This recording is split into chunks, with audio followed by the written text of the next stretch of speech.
মরার পর আত্মা কোথায় যায়? মানবজীবন ক্ষণস্থায়ী। জন্ম, বৃদ্ধি ও মৃত্যু এটাই জীবনের স্বাভাবিক ধারা। আমরা সবাই জানি মৃত্যু একদিন আসবেই। কিন্তু মৃত্যুর পর কি হয়? আত্মা কোথায় যায়? এই প্রশ্ন মানুষকে যুগে যুগে ভাবিয়েছে। ইসলাম এই প্রশ্নের সুস্পষ্ট জবাব দিয়েছে, যা আমাদের হৃদয়ে ভরসা ও শিক্ষা দেয়। মৃত্যু মুহূর্তে আত্মার অবস্থা। কোনো মানুষ মারা গেলে প্রথমেই তার আত্মা ফেরেশতারা কবজা করেন। আল্লাহ তাআলা কুরআনে বলেন, বলুন, মৃত্যুর ফেরেশতা তোমাদের প্রাণ গ্রহণ করবে, যে তোমাদের উপর নিয়োজিত রয়েছে।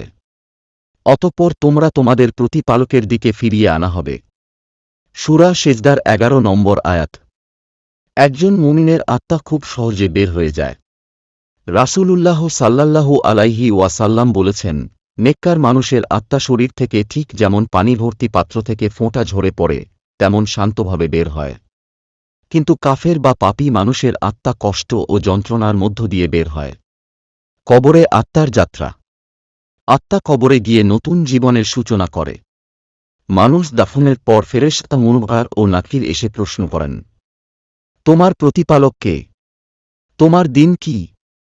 তোমার নবী কে? মুমিন বান্দা আল্লাহর কৃপায় সহজেই উত্তর দিতে পারে, আমার প্রতিপালক আল্লাহ, আমার দিন ইসলাম, আর আমার নবী হযরত মুহাম্মদ সাল্লাল্লাহু আলাইহি ওয়াসাল্লাম। এর ফলে তার কবর জান্নাতের বাগানের মতো হয়ে যায়। সে সেখানে প্রশান্তি ও শান্তি অনুভব করে।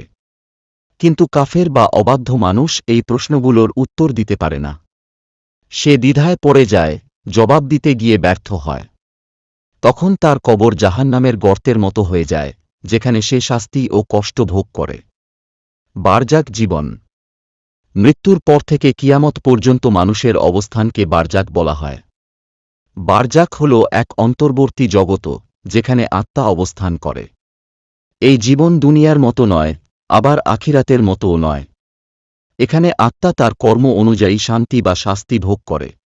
রাসূলুল্লাহ সাল্লাল্লাহু আলাইহি ওয়াসাল্লাম বলেছেন, কবর জান্নাতের বাগানের একটি বাগান, অথবা জাহান্নামের গর্তের একটি গর্ত। তিরমিজি। এখানে বোঝা যায়, মৃত্যুর পর আত্মা নিছক শূন্যে মিলিয়ে যায় না, বরং একটি নতুন পর্বে প্রবেশ করে। শহীদদের আত্মার মর্যাদা। শহীদদের আত্মা বিশেষ মর্যাদা পায়। কুরআনে আল্লাহ বলেন, আর আল্লাহর রাস্তায় নিহতদের মৃত বলো না, বরং তারা জীবিত, কিন্তু তোমরা বুঝতে পার না। সূরা বাকারার 154 নং আয়াত।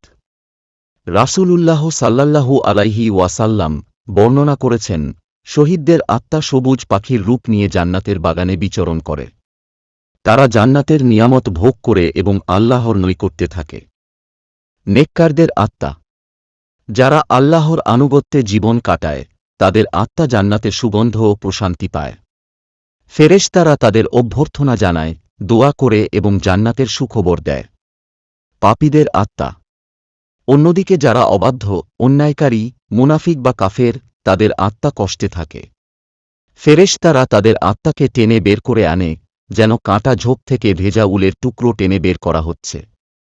তাদের আত্মা শাস্তির পরিবেশে থাকে এবং জান্নাতের পথ তাদের জন্য বন্ধ হয়ে যায়। কিয়ামত পর্যন্ত অপেক্ষা। বারজাখে প্রতিটি আত্মা অপেক্ষা করে থাকে কিয়ামতের দিনের। কিয়ামত শুরু হলে মানুষ পুনরুত্থিত হবে। তখন আত্মা আবার শরীরে ফিরে আসবে। এরপর শুরু হবে হিসাবনিকাশ, মিজান এবং সেতু সিরাত পার হওয়ার পরীক্ষা। মৃত্যুর পর আত্মা এক নতুন জগতের দিকে যাত্রা শুরু করে। এটি নিছক এক সমাপ্তি নয়, বরং পরকালীন জীবনের প্রথম ধাপ। নেককার মানুষের আত্মা শান্তিতে থাকে, কবর জান্নাতের বাগান হয়। আর পাপীদের আত্মা কষ্টে থাকে, কবর জাহান্নামের গর্তের মতো হয়। এজন্য আমাদের উচিত দুনিয়াতে আল্লাহর আনুগত্যে জীবন যাপন করা, পাপ থেকে বেঁচে থাকা, ঈমানকে দৃঢ় করা।